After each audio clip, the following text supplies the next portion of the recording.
तो यार अब तक मैं तुम्हें सेमीकंडक्टर और पूरे इलेक्ट्रोस्टैटिस्टिक्स के नोट्स और पीवाईक्यूज़ के पीडीएफ ऑलरेडी प्रोवाइड कर चुकी हूँ। And you know what, the response जो मुझे उन पीडीएफ्स पे मिल रहा है, मतलब you guys are going crazy about those PDFs. और जिस दिन ना अपलोड करो, जैसे कल अब मैं नहीं अपलोड कर पाई, so I was getting so many comments कि दीदी नोट्स की पीडीएफ दे दो, मॉडर्न फिजिक्स की पीडीएफ दे दो। But also so firstly thank you so much for this. But also I would like to say one thing to each one of you कि अगर तुमने पिछली 2 वीडियोज़ मेरी, जिनमें मैंने मॉडर्न फिज़िक्स की तो मैं आज दूँगी, सेमीकंडक्टर के और इलेक्ट्रोस्टैटिस्टिक्स के नोट्स दिए थे, अगर तुमने वो नहीं भी देखी हैं, बट इट्स ओके, ठीक है, तुमने नहीं देखी तुम बाद में कवर कर लेना। बट ये जो चैप्टर आज मैं तुम्हें नोट्स देने वाली हूँ ना, this is very very important chapter. और तुमने अगर इस वीडियो को देखा है, स्टार्ट किया है, तो पूरा एंड तक देखना। पीडीएफ ऑब्वियसली मैं तुम्हें दूंगी, बट क्योंकि मैंने यहाँ पे तुम्हें दिख रहा होगा, this is a very important chapter. इसकी वेटेज यहाँ पे मैंने लिखी है कि अगर कोई बच्चा इस नोट्स को, अगर हम में से कोई भी इस नोट्स को बहुत अच्छे से कर लेता है ना, सो वील बी गेटिंग +4, बहुत लकी हुए तो +8।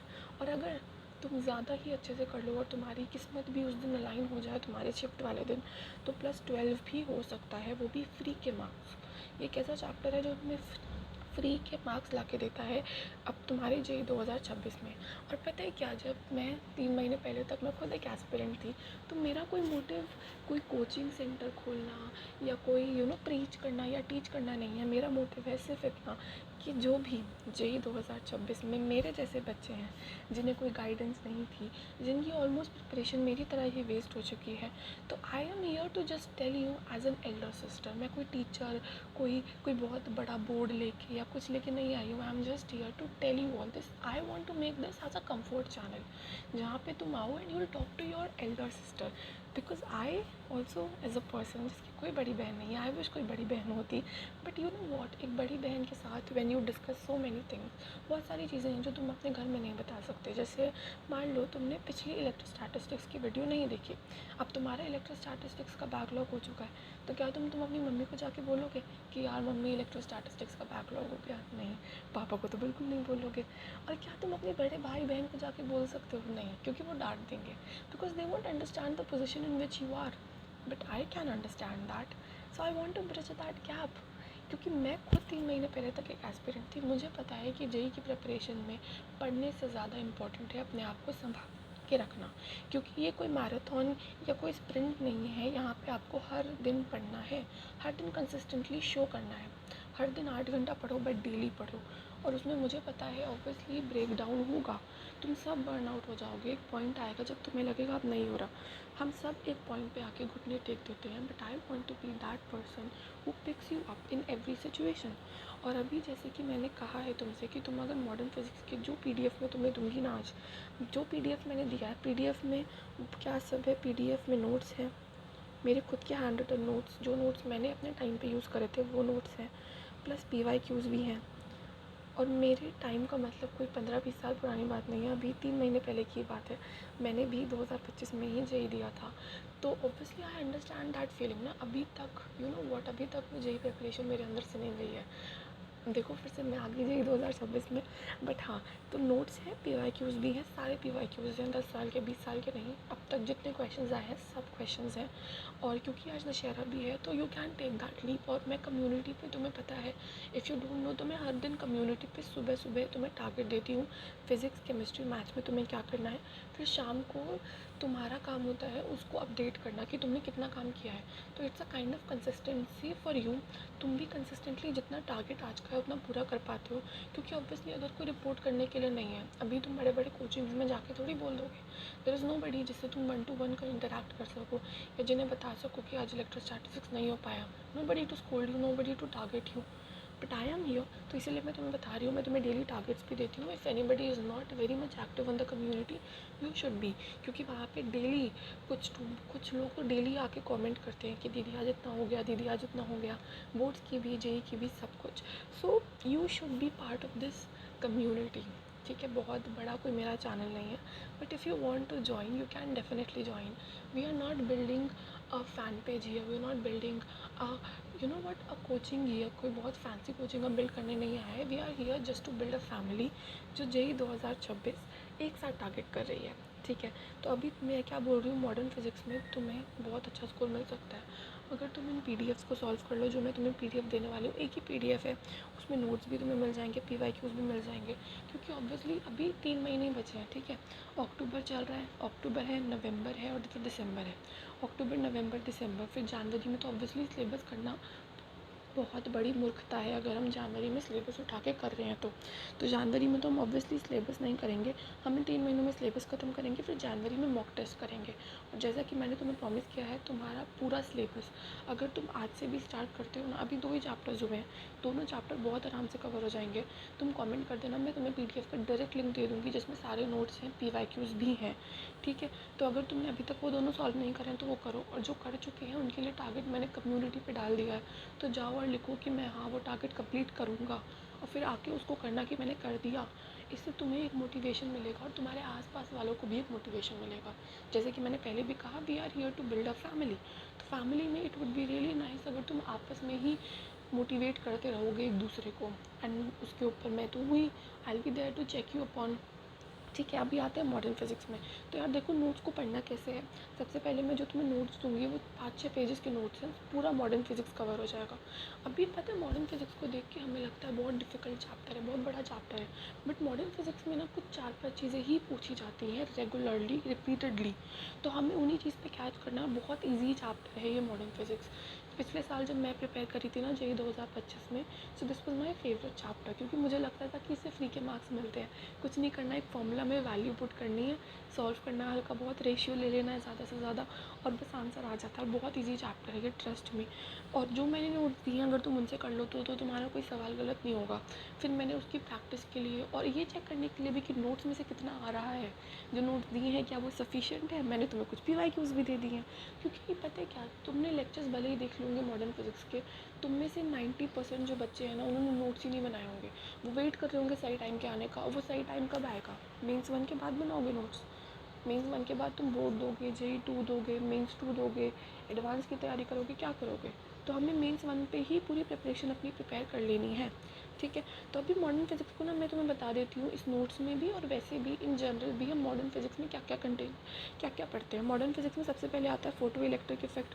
तुम्हें पता होगा फोटो इलेक्ट्रिक इफेक्ट, जिसने पहली बार पढ़ना है वो सुन लो।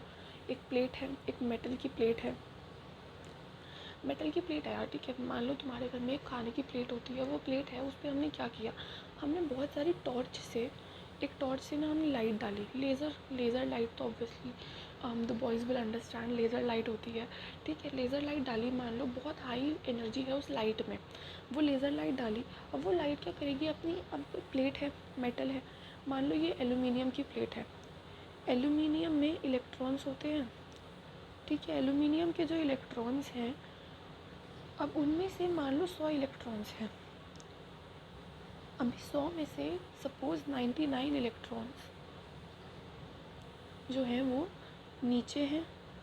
प्लेट में भी ऑब्वियसली कुछ सीरीज़ होती है ना, मोटी प्लेट है तो कुछ तो सरफेस पर है, मान लो कुछ इलेक्ट्रॉन्स यहाँ पर हैं, ठीक है, कुछ यहाँ पर हैं, ऑब्वियसली यहाँ पर ज़्यादा होंगे। मान लो यहाँ पर सिर्फ एक इलेक्ट्रॉन है, उस एक इलेक्ट्रॉन ने ये एनर्जी पकड़ी और वो क्या करेगा, वो इलेक्ट्रॉन अपने एटम के, एल्यूमिनियम उस एटम के शेल में ऊपर चला जाएगा। या तो ये हो सकता है, या ये हो सकता है कि वो मेटल से बाहर आ जाए। तो फोटो इलेक्ट्रिक इफेक्ट में हम क्या पढ़ते हैं, सबसे पहले तो ये पढ़ते हैं कि कितनी एनर्जी हम दें कि इलेक्ट्रॉन बाहर आ सके। आ जाएगा कि कोई गारंटी नहीं है, वो उसका मन है कि वो आना चाहता है या नहीं आना चाहता, बट आ जाए या पॉसिबल हो आना तो स्टार्ट करे, या हम सोचें उस बारे में कि वो आ सकता है, कितनी एनर्जी हमारी लाइट के पास होनी चाहिए। हम बात करते हैं एनर्जी रिक्वायर्ड बाय लाइट। अब जब एनर्जी की बात है तो ऑब्वियसली यार ये एनटीए वाले यहाँ पे तुमसे एनर्जी से E=h लगवा के फ्रीक्वेंसी पूछ लेते हैं, hc/λ लगवा के लैम्डा पूछ लेते हैं, फिर इसको ये threshold frequency, threshold lambda, threshold wavelength का नाम दे देते हैं, ये होता है, ठीक है।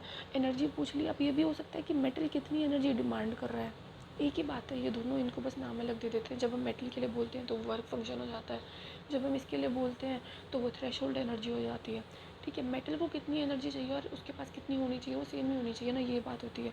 फिर जब इलेक्ट्रॉन निकला, इसकी 3-4 बातें पूछ लेते हैं।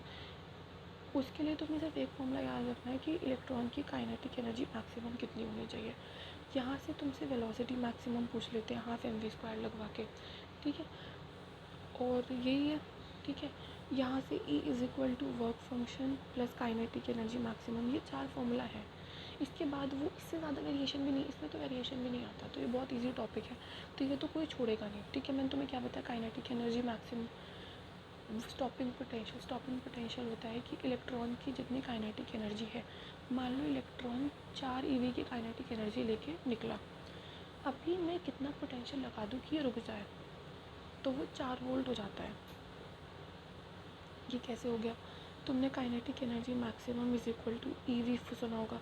अब जब हम इसको वोल्ट में ले रहे हैं, मतलब 4 इलेक्ट्रॉन वोल्ट, एक इलेक्ट्रॉन को रोकने के लिए 4 वोल्ट की एनर्जी चाहिए, तो यही आंसर निकल जाता है और इसी को हम स्टॉपिंग पोटेंशियल बोलते हैं। बाकी तुम नोट्स में जब पढ़ोगे तुम्हें और क्लैरिटी मिल जाएगी।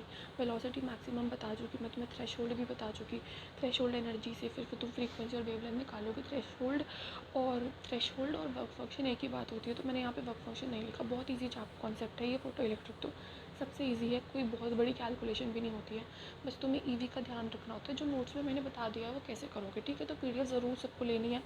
उसके बाद आते हैं बोर्स मॉडल। बोर्स मॉडल भी तुमने देखा होगा। बोर में तो यार 3 ही चीज़ें होती हैं, 4 चीज़ें हैं बोर में। रेडियस का फॉर्मूला है ना, radius of nth orbit, energy of nth orbit.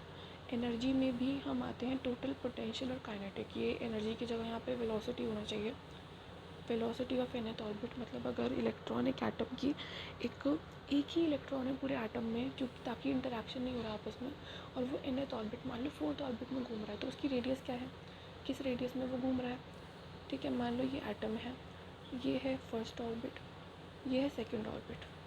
अभी इलेक्ट्रॉन यहाँ पे घूम रहा है, तो सेकंड ऑर्बिट की रेडियस क्या है, किस रेडियस में वो घूम रहा है, इसकी वेलोसिटी क्या है, वेलोसिटी के साथ साथ इसकी एनर्जी क्या है। एनर्जी में भी हम 3 डिविजन करते हैं, टोटल एनर्जी, पोटेंशियल एनर्जी और काइनेटिक एनर्जी। ये एक ही फॉर्मूला से निकलता है, तीनों चीज़ें एक ही फॉर्मूला से निकलती है। तो यहाँ पे तुम 3 फॉर्मूला याद करोगे, और फिर 2 एवरग्रीन इक्वेशंस होती हैं। वो कौन सी एवरग्रीन इक्वेशंस हैं वो तुम कमेंट करो।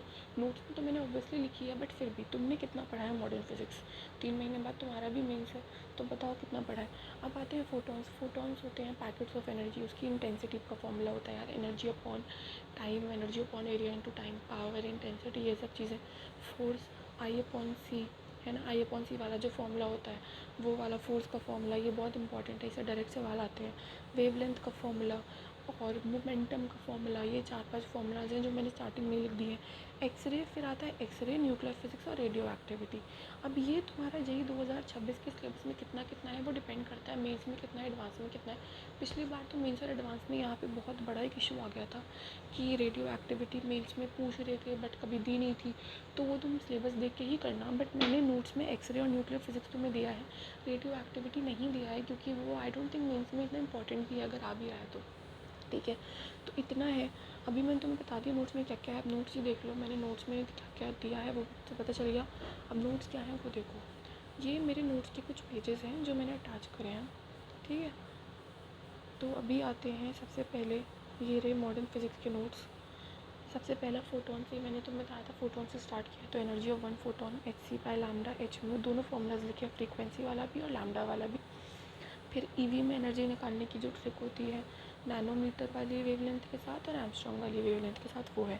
फिर मोमेंटम ऑफ 1 फोटोन, मैंने हिंदी और इंग्लिश मिक्स लिखी है ताकि तुम्हें कोई बहुत बर्डन ना लगे समझने में। बिना मास का मोमेंटम का फॉर्मूला ये होता है, उसकी डायरेक्शन क्या होती है। फिर आते हैं इंटेंसिटी क्या होती है फोटोन की, पावर क्या होती है। इंटेंसिटी क्या होती है इसको मैंने बहुत सिंपल लैंग्वेज में लिख के दिया है तुम्हें। फिर intensity of power point source क्या होता है, इंटेंसिटी ऑफ पैरेलल बीम क्या होता है, इंटेंसिटी ऑफ लीनियर सोर्स जैसे कि एक ट्यूबलाइट है उसकी इंटेंसिटी का फॉर्मूला क्या होता है। फिर आते हैं फोटॉन्स जब गिरते हैं तो फोर्स एक्सर्टेड क्या होती है, प्रेशर इनटू एरिया भी लिखा है मैंने, और उसे रेडिएशन प्रेशर भी बोलते हैं, ये उसका फॉर्मूला है, ठीक है। एक क्वेश्चन भी मैं डायरेक्ट क्वेश्चन भी मैंने यहाँ पे अटैच करें ताकि तुम पता चल जाए कि कौन सा, और स्पेसिफिकली एडवांस के, ताकि तुम उस कॉन्सेप्ट को अभी से बिल्ड करने लग जाओ। ये एडवांस में सवाल पूछा गया था। फिर ये लर्न करने की एक चीज़ है, डी ब्रॉगली वेवलेंथ है यहाँ पे, फिर उसके क्वेश्चंस हैं। Then we have photo electric. Photo electric में स्टॉपिंग पोटेंशियल, स्टॉपिंग पोटेंशियल का पूरा हिंदी में मैंने कंसेप्ट समझाया यहाँ पे। फिर एक क्वेश्चन भी है, जैसे पूछे जाते हैं क्वेश्चन हैं। फिर बोहर मॉडल स्टार्ट हो जा रहा है, ये 2 इक्वेशंस हैं जो तुम्हें कमेंट करने को कहा था, ठीक है। फिर आते हैं टोटल एनर्जी क्या होती है, कांस्टेंट होती है। फिर फॉर्मूलाज जो लर्न करने हैं, ये 3 फॉर्मूलाज तुम्हें दिख रहे हैं यहाँ पे, सिर्फ ये 3 ही है, ये एक ही फॉर्मूला है। जब तुम देखोगे तो ज़्यादा से समझ में आएगा। फिर डिपेंडेंसी मतलब इन 3 फार्मूलाज़ को, इन 5 फार्मूलाज़ को इनफैक्ट यूज़ करके हम यहाँ से कुछ भी निकाल सकते हैं। क्या क्या निकाल सकते हैं वो सब मैंने यहाँ पे दे दिया। फिर आते हैं एनर्जी। एनर्जी कैसे कैलकुलेट करते हैं, different ways of deviation lambda, different lambda क्या होते हैं। इलेक्ट्रॉन n से 1 आ रहा है तो डिफरेंट लैम्डा और डिफरेंट वेज। फिर different series, Lyman Balmer question वाली सीरीज़, ये कुछ क्वेश्चंस हैं। फिर क्वेश्चन है एटॉमिक कोलिजन है। फिर ये कुछ क्वेश्चंस हैं एटॉमिक कोलिजन कैसे करना है वो है। Then you have a question here, ये थोड़ा क्लियर नहीं आ रहा है, इसमें मैं क्लियर वाली डालूँगी। फिर न्यूक्लियर मोशन, फिर एक्सरे है यहाँ पे। Then we have nuclear physics और रेडियो एक्टिविटी बचता है जैसे कि मैंने कहा। तो ऑब्वियसली मैंने तुम्हें जो टारगेट दिया है वो 2 PM का दिया है। 2 PM तक सब ये नोट्स करके और क्वेश्चंस करके मुझे बताएंगे, ठीक है। Till then bye.